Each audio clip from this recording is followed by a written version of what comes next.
بسم الله الرحمن الرحيم. الحمد لله رب العالمين، والصلاة والسلام على رسول الله صلى الله عليه وسلم. ما بعد، hadda ka hor waxaa dhacday laba qofood ayaa waxay isku soo dacweeyeen nin qaadi ah maxkamad fadhiya. labadii qofood waxay isku haysteen dacwadu waxay ku saleysan tahay nin baa nin deen siiyay, laakiin ninka deenta la siiyay wuu inkiray, wuxuu yiri aniga deen la ima siininba. ninkii deenta lahaa wuxuu yiri qaadiyow ninkan lacagta iga qaad, lacag baan u deemiyay iga qaad. qaadiga ninkii u jeestay wuxuu yiri ninkan lacag ma ku siiyay adiga? wuxuu yiri ninkan maya, ani lacag ima siinin. wuu inkiray, ninkan aniga weligii wax ima siinin yiri. kii lacagta lahaa loo jeestay waxaa yiri adiga ninkan lacagta goormee siisay? wuxuu yiri waxaan siiyay muddo ka horaan siiyay. haye intee ku siisay? waxaan ku siiyay magaalada banaankeeda geed hoostiisa anagoo joogno. yaa idin la joogay oo marqaati ah? wuxuu leeyahay maya, qofna la joogtay male.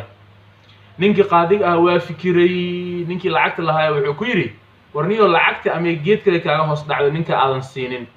ninkii wuxuu yiri see iga dhacay nin weyn ah aniga ogahay waxaan sameeynaayo, ninkanna lacagta aan sii qaadiyo iga qaad. warniyo meesha inay kaaga dhacdaa laga yaabaa ma soo fiirisid. hal sano ka hor waxay ahayd yiri ma hadda aan heli karaa xitaa haddii iga dhacday ka soo qaado yiri sanad ka hor wax meel iga dhacay ma hadda heli karaa. wuxuu yiri adiga horta soo fiiri bax geedkaas aaday soo fiiri. ninkii wuu soo istaagay, geedkii wuu soo aaday. ninkii qaadiga ahaa nin kale wuxuu yiri inta ku sug ninkan inta ka imaanayo xoogo arrimo ku mashquulay.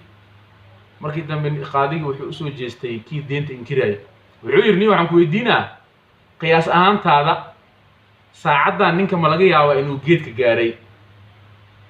kii soo booday wuxuu dhahay maya ninkaas saacaddan geedka uma gaari karaba, geedkaas wuxuu yiri magaalada banaankeeda ku yaala.